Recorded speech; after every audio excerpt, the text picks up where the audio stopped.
দেখো বন্ধুরা, আজকে রান্না অনেক দিন বাদে আজকে খাসির মাংস করছি আমি। আজকে একটু ইচ্ছে হলো খাসির মাংস খেতে, তাই যেরকম সবাই তোমরা করো আমিও তাই করছি।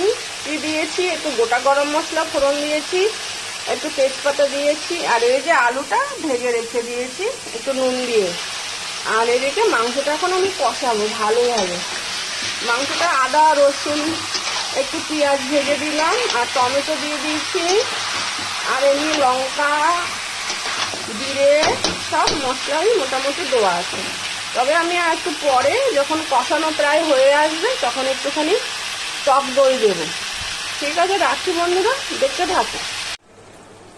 দেখো বন্ধুরা, মাংসটা পুরো কষানো হয়ে গেছে, তেলও ছেড়ে দিয়েছে। দেখো তেল ছেড়ে দিয়েছে, কষানোটা হয়ে গেছে আমার।